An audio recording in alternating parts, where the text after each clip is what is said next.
Before we come to Prime Minister's questions, I'd like to point out that the British Sign Language interpretation of proceedings is available to watch on Permanent Live TV. We start with questions to Prime Minister Neil Coyle. Number one, please, Mr. Speaker.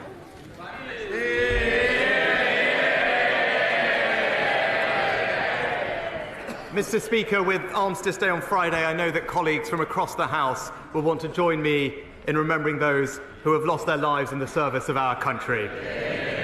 Mr. Speaker, this morning I had meetings with ministerial colleagues and others in addition to my duties in this House. I shall have further such meetings later today. Neil Coyle. Thank you, Mr. Speaker. The people I serve will, of course, be commemorating remembrance. Bermondsey was the original home of the poppy factory, providing work for injured veterans of the Great War over 100 years ago. But, Mr. Speaker, COVID restrictions were a necessary, if painful, experience. Across the country, most people made enormous sacrifices, like Charlotte, my constituents, and local councillor Lorraine, unable to see their mums in their final days. These people were betrayed by the Conservatives who parted their way through lockdown,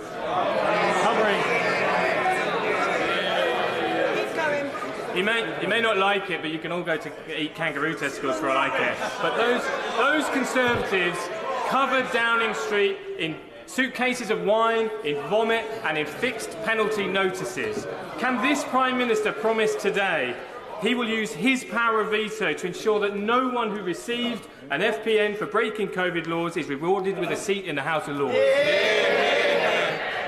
Well, Mr. Speaker, what I can say is that this government during COVID ensured that we protected people's jobs, that we supported the NHS to get through the difficult times, and that we rolled out the fastest vaccine in Europe. That's what we did for this country. Thank you, Mr. Speaker. I welcome the commitments made by my right honourable friend at COP27 this week.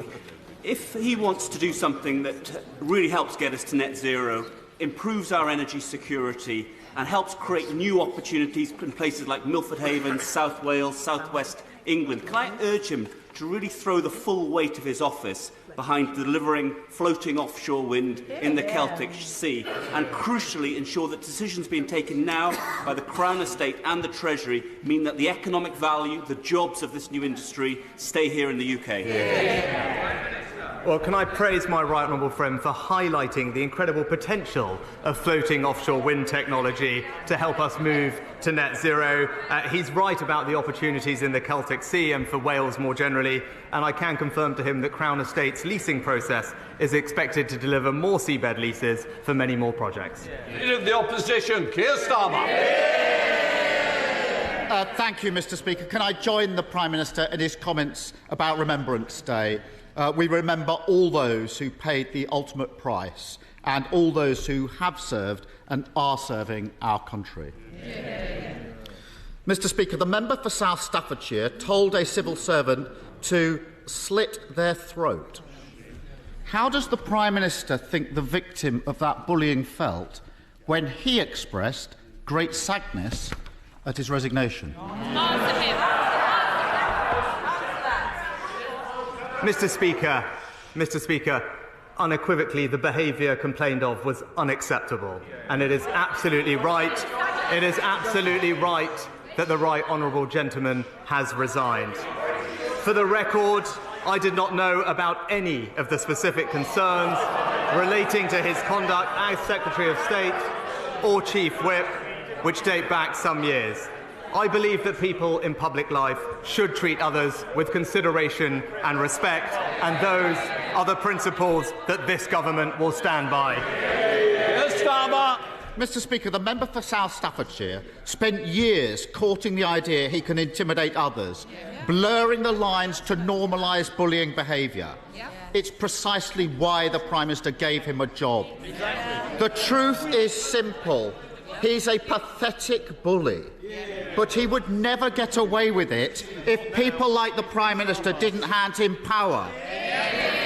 So does he regret his decision to make him a government minister? Mr. Speaker, I obviously regret appointing someone who has had to resign in these circumstances.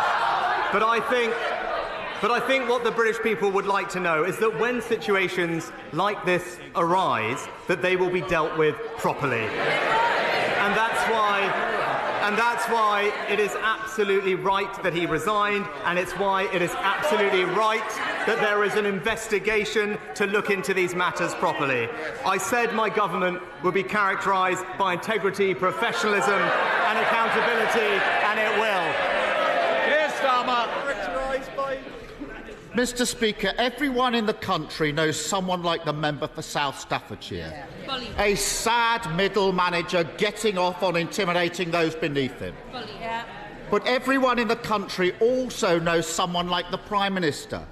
The boss who is so weak, so worried the bullies will turn on him, that he hides behind them. What message does he think it sends when, rather than take on the bullies, he lines up alongside them and thanks them for their loyalty?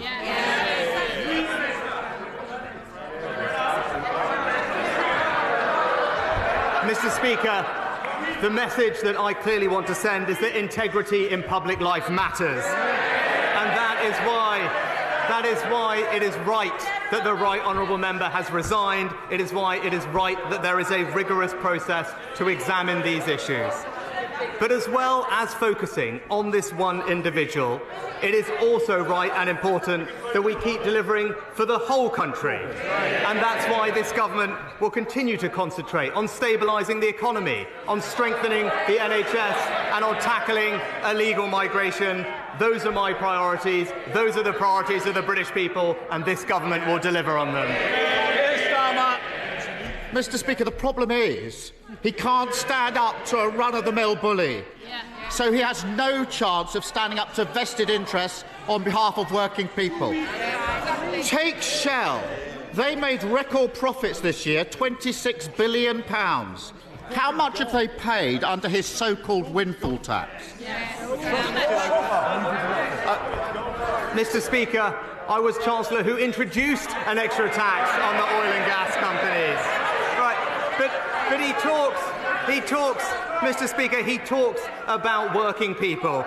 The Right Honourable Member voted against legislation to stop strikes disrupting working people. He voted against legislation to stop extremist protesters disrupting working people. That's because he's not on the side of working people, Mr. Speaker. That's what the Conservatives are for. Mr. Speaker, I'm against all of those causing chaos, damage to our public services and to our economy, whether they are gluing themselves to the road or sitting on the government benches. Mr. Speaker, there was no answer to the question because the answer is nothing. Shell haven't paid a penny in windfall tax. Why? Because for every pound they spend digging for fossil fuels, he hands them a 90p tax break, and it's costing the taxpayer billions. So will he find a backbone and end his absurd oil and gas giveaway? Well, Mr. Speaker, what the party opposite will never understand is that it's businesses investing that create jobs in this country. Mr. Speaker, we on this side of the House, we understand that. We will support businesses to invest, to create jobs, because that's how we create prosperity, that's how we support strong public services, and that's what you get with a Conservative government. There's only one party that crashed the economy, and they're all sitting there. It's a pattern. Mr. Speaker, it's a pattern with this Prime Minister. Too weak to sack the security threat sat around the Cabinet table. Too weak to take part in a leadership contest after he lost the first one. Too weak to stand up for working people. He spent weeks flirting with the climate change deniers in his party, then scuttled off to COP at the last minute. In the budget next week, he'll be too weak to end his oil and gas giveaway, scrap the non-dom tax breaks, and end the farce of taxpayers subsidising private schools. That's what Labour would do, a proper plan for working people. Mr. Speaker, if he can't even stand up to a cartoon bully with a pet spider, if he's too scared to face the public in an election, what chance has he got of running the country? Mr. Speaker. We won't. Shh. We want to try and get through on time, and I know some members want to catch my eye. They're not doing a good job so far. Come on, Prime Minister. Mr. Speaker, the honourable gentleman talks about judgment about putting people around the cabinet table. I would just gently remind him he thought the member for Islington North was the right person to look after our security. But, Mr. Speaker, the honourable gentleman, he said a lot today. He said a lot today, but it's clear that he isn't focused on the serious issues that are confronting our country. We're strengthening our economy. He's backing the strikers. We're supporting people with energy bills. He's supporting the protesters. And we're tackling illegal migration. He's opposing every measure. The British people want real leadership on the serious global challenges we face, and that's what they'll get from this government.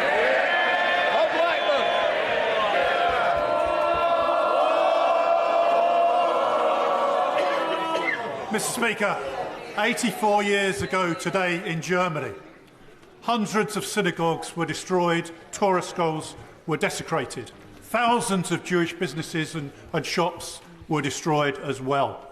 91 Jewish people were murdered, and later 30,000 Jewish men were sent to the concentration camps.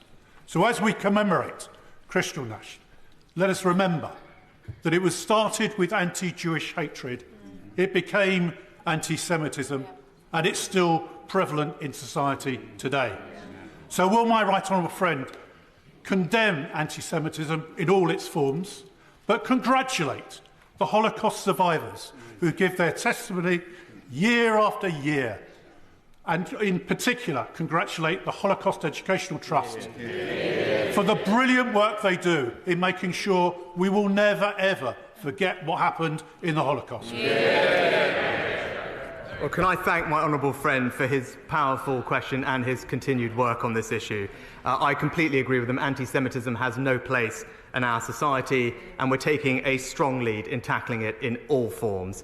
We became the first country to adopt the IHRA definition of anti-Semitism, and the government's independent advisor on anti-Semitism regularly provides advice to ministers on how best to tackle this issue. And can I join him, as I know the whole House will, in praising the work of those survivors who so bravely tell their stories so that we might never forget. SNP leader Ian Blackford. Thank you, Mr. Speaker. And can I associate myself with the remarks of the Prime Minister for Armistice? We remember those that paid the ultimate sacrifice, those that continue to serve. And we should also remember the nuclear test veterans who continue to seek justice for themselves. Mr. Speaker, last night the Prime Minister suffered the self-inflicted loss of his first Cabinet Minister. A couple of weeks into the job, it turns out this Prime Minister's judgment is every bit as bad as his predecessors.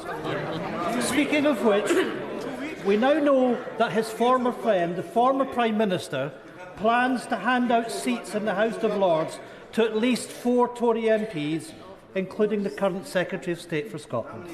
So here's another test of judgment for the new Prime Minister. Does he think it right to keep a man in a cabinet who's clearly far more interested in getting his hands on an ermine robe than playing by the rules of Scottish democracy? Mr. Speaker, I'm obviously not going to comment on speculation around such lists. Any list would, of course, follow the normal procedures and processes that are in place. Ian Blackford. I'm afraid it's not speculation, and of course the Prime Minister clearly doesn't get how corrupt this all looks to people in Scotland. Because not only do we have a UK government that denies democracy, we now have a Secretary of State that is running scared from it. In the middle of a Tory cost of living crisis, the Scotland office is now to be led by a baron-in-waiting, biding his time until he can cash in on the 300-day job for life in the House of Lords. He should be sacked from the Cabinet, and the people of Dumfries and Galloway should be given the chance to sack the Tories in a by-election. The Prime Minister's judgment is already in tatters. If he has any integrity left, will he now put a stop to these 2 predecessors stuffing the House of Lords with his cronies? Mr. Speaker, what the Secretary of State and I are jointly focused on is working constructively with the Scottish Government to deliver for the people of Scotland. I'll be pleased to be meeting the First Minister tomorrow, because that, I think, is what the people of Scotland want to see. Collins. Thank you, Mr. Speaker. Criminal gangs who are operating to bring people into this country in small boats, an issue that directly affects my constituents of Folkestone and Hythe, are openly using social media platforms to recruit people to use their services. Can my right honourable friend confirm that the online safety bill will require social media platforms to take effective action to remove this content? And is it also the intention of the government to bring the bill back later this month? Well, can I thank my honourable friend for his work in raising awareness of this particular issue? He is absolutely right, and I'm pleased to give him the reassurance that the online safety bill will require platforms to remove and limit the spread of illegal content and activity online. Assisting illegal immigration is listed as a priority bill a priority offence in the bill, and we look forward to bringing it back to the House in due course. Samuel Roberts. The Prime Minister is struggling to rebuild the Tories' ruined economic credibility after his predecessor scorned the Office for Budget Responsibility. But in a Bloomberg interview just last week, his Trade Secretary disputed OBR forecasts that trade will be 15% lower because of Brexit. Britain's economic prospects are worsened by being outside the world's largest trading bloc. That is a fact. So who does he agree with? The OBR or his Tory minister? Well, Mr. Speaker, one of the great opportunities of Brexit is our ability to trade more with countries around the world. And actually, I know the honourable lady will actually want to speak to many of the Welsh farmers who are enjoying selling their lamb to the new markets that we have opened up for them. That's what we'll get on and deliver. Villiers.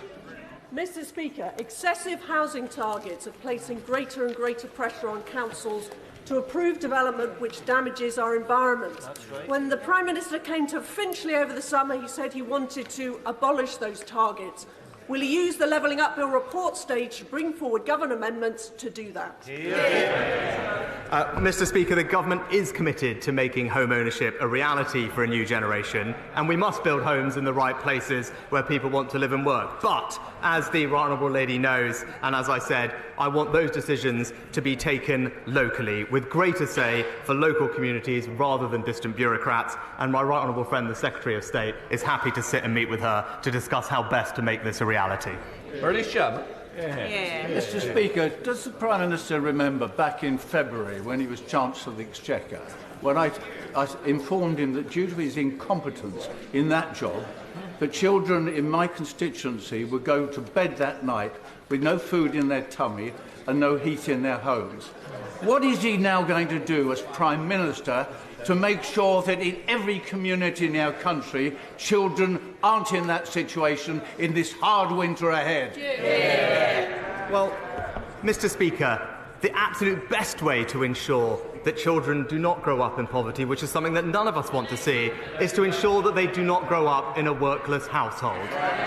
And the record under these governments is that 700,000 fewer children are growing up in workless households, and that's because Conservative governments create jobs for people, Mr. Speaker, and that's the best anti-poverty strategy that we have. Mr. Speaker, on Friday I visited a bridging hotel in my constituency that is currently housing 77 Afghan refugees, as local organisations search for permanent accommodation for them following the success of Operation Pitting. Many of the refugees I met held highly skilled jobs back in Afghanistan, including a doctor, international athletes and government ministers. Can the Prime Minister assure the House that our government will do more to support these highly skilled individuals to enter the UK workforce? Well, it's nice to hear from my honourable friend again this week, and I can reassure him that we are completely committed to supporting Afghan refugees into the employment opportunities here in the UK. The Department for Work and Pensions has a full programme in place, and I can also tell him that our Refugee Leads Network brings together refugee organisations and DWP to connect those refugees with employment opportunities, and I look forward to seeing the fruits of that programme with him in the near future. Bradshaw. 5 years ago, the government belatedly launched a review into the security risk posed by handing thousands of mainly wealthy Russian and Chinese nationals so-called golden visas so they could live in Britain. It also promised to publish the results of that review. Why hasn't it? Well, Mr. Mr. Speaker, we did indeed review and indeed end the visa that the honourable gentleman is raising. The Home Office is currently conducting the right way to replace that visa with something that is more sustainable going forward and protects our security interests. I'll be happy to have the Home Secretary write to him with an update on that process. Siobhan Bailey. Thank you, Mr.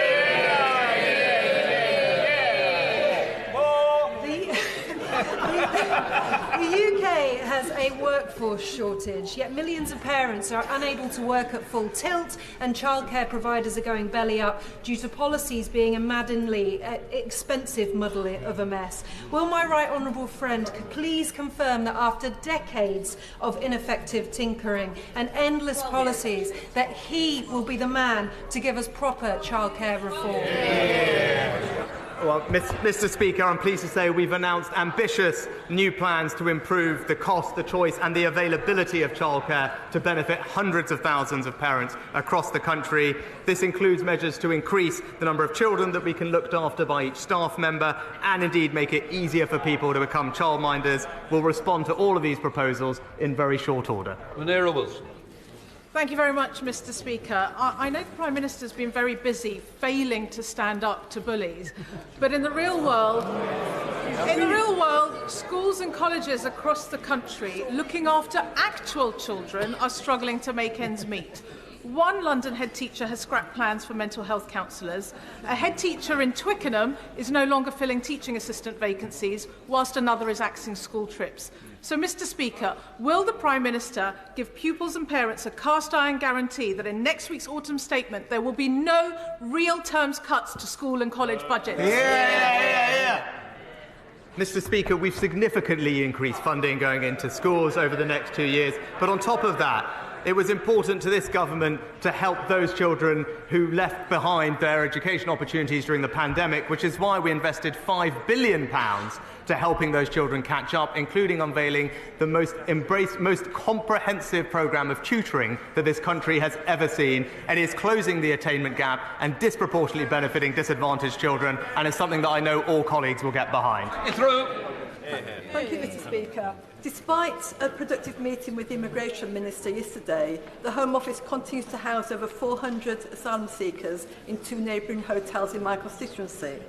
It's clear from my meetings with GPs and Derbyshire Police that this huge influx of people in such a small area is putting local services under immense strain. Before services in Erewash hit breaking point, will my right honourable friend commit to immediate reduction in asylum seekers concentrated in one place, and will he intervene to set a timetable for the permanent closure of accommodation centres at this location? Well, Mr. Speaker, let me give my honourable friend my absolute cast-iron commitment that we want to get to grips with this problem. The best way to resolve it is to stop criminal gangs profiting from an illegal trade in human lives and the unacceptable rise in channel crossings, which is putting unsustainable pressure on our system and local services. She has my reassurance that the Home Secretary and I are working day and night to resolve this problem, not just to end the use of expensive contingency accommodation, but for more fundamental reform so that we can finally get to grips with this issue, protect our borders and end illegal migration. Butler. Thank you, Mr. Speaker. Mr. Speaker, under the Prime Minister's short premiership, he's had one minister resign and one that urgently needs to be sacked. Can the Prime Minister clarify to the House and the rest of the country when the scheduled programme of integrity, professionalism and accountability will begin? Mr. Speaker, it's precisely because I want a government characterised by integrity, professionalism and accountability that the right honourable gentleman was right to resign, and it's right that we have an independent process. That's the type of government I will lead. When situations like this arise, we will deal with them properly, and that's what we have done. Ian Russell. Thank you, Mr. Speaker.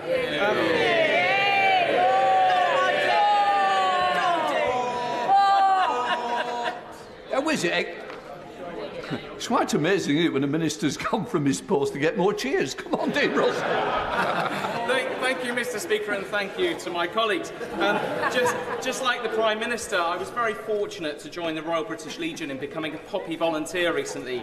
I joined colleagues in Abbots Langley, and I was part of Les Bettersey's team. And this week I'll be joining Tony Griffiths and his team in the Tudor ward in Watford. Mr. Speaker, I would like to ask if the Prime Minister will join me in thanking all of the Poppy Appeal volunteers across the country and in my constituency for their work to ensure that we always remember those who have made the ultimate sacrifice.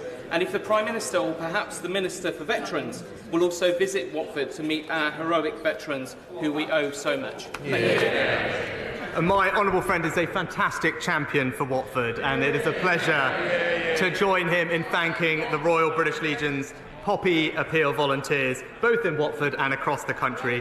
There is no greater sacrifice than those who lay down their lives in the service of our nation, so I'm proud, as many others are, to support the Poppy Appeal and to honour our veterans.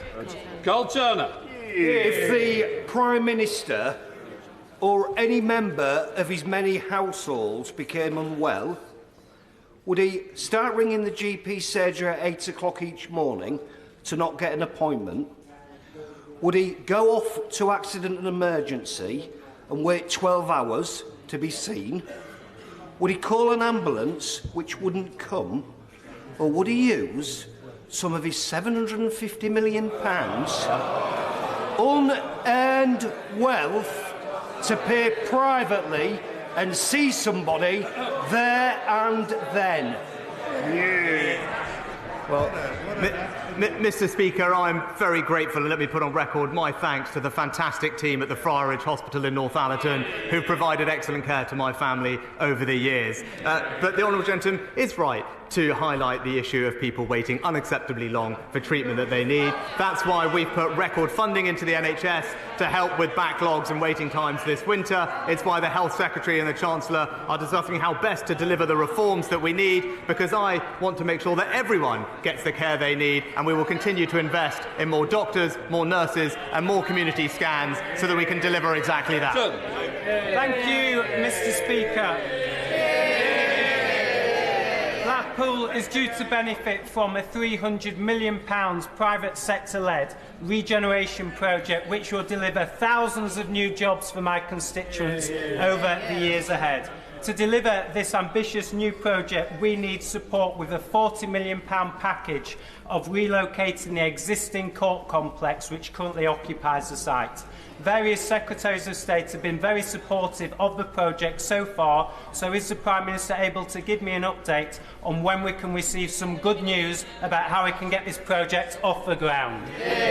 Well, can I join with the honourable member in recognising the importance of the Blackpool Central Regeneration Project to the town's levelling up ambitions. I can tell him that my right honourable friend, the Justice Secretary and Housing Secretary, are in the process of resolving this issue for him and how best we can relocate the court complex. And I can tell him he won't have to wait very long for an update on the plans. Mr. Speaker, it is a critical time for our steel industry, hit by massive energy costs and low demand, at a time when we need to support our industry to adapt to build the green technologies that we will need. Does the Prime Minister agree that our sovereign capability and our national security is dependent on a strong UK steel industry? And if so, will the government not sit on its hands? And what is the Prime Minister's plan for steel? Mr. Speaker, I'm proud of our track record. Not only did we support one steel company in South Wales during coronavirus that needed our assistance, which we were pleased to do, we also have provided over £2 billion to support energy-intensive industries, including steel, with high energy bills, and, thanks to the work of my colleagues, removed the tariffs on exporting steel to the United States. But she has my assurance that we will continue to support steel because we recognise its importance to our economy and to our communities up and down the country. Chris Loder. Thank you, Mr. Speaker. Supermarkets such as Morrison's are abusing their dominant market position on fuel, charging up to 20p per litre more in Bridport than other towns in the region, thus preventing West Dorset residents from benefiting from the very unusual reduction in market price these days. Will the Prime Minister agree to meet with me to discuss what action can be taken against these commercial predators who harm our local residents in this way. Well, Mr. Speaker, as Chancellor, I was pleased to cut duty by 5p a litre, the biggest ever cut in fuel duty to help motorists in our country. But I recognise the concerns the honourable gentleman raised. That's why we asked the Competition and Markets Authority to conduct an urgent review of the market. There are some actions to be considered coming out of that review, and I look forward to meeting with him and working with the CMA to explore its recommendations in more detail. Liam Byrne. Thank you, Mr. Speaker. Tomorrow, across my constituency of Hodge Hill, I'll be delivering food bank collection crates because once more our food banks are running out of food. Does the Prime Minister understand the despair my constituents feel that he, as one of the richest men in Britain, is doing so little? They don't like the truth, Mr. Speaker. Does he understand the despair my constituents feel that he is doing so little for the poorest in Britain by refusing to cancel the £3 billion tax break for non-doms who profit from our country but won't make our country their home? Well, Mr. Speaker, I'm proud of my and this government's track record in supporting the most vulnerable in our society, and that will always continue. And it is a bit rich hearing from the gentleman the first person who reminded us what happens when the economy gets crashed by a Labour government. That's no way to help people. We will build a strong economy. That's what enables us to support the most vulnerable. That's what enables us to support strong public services. Mr. Speaker, the British people are reliant on our party and this government to fulfil its promises on levelling up. Not just up and down the country, but sideways too. Does my right honourable friend agree with me that the Felixstowe and Harwich Freeport plan will be judged as an historic failure unless such a plan succeeds in levelling up a deprived ward that is in my constituency? And will my right honourable friend join me in Clacton to kick-start that plan? Also, Mr. Speaker, will my right honourable friend commit to coming to the tendering showcase currently in the Jubilee Room until 2:30? That sounds like a very appealing invitation, Mr. Speaker, but I agree with my honourable friend that levelling up has to deliver for communities in every corner of the United Kingdom, including in coastal communities in the south, Mr. Speaker. He knows I'm a champion of free ports, and I look forward to working with him to see how best we can realise their benefits in his area. That completes Prime Minister's questions. Those who wish to leave, please do so quietly.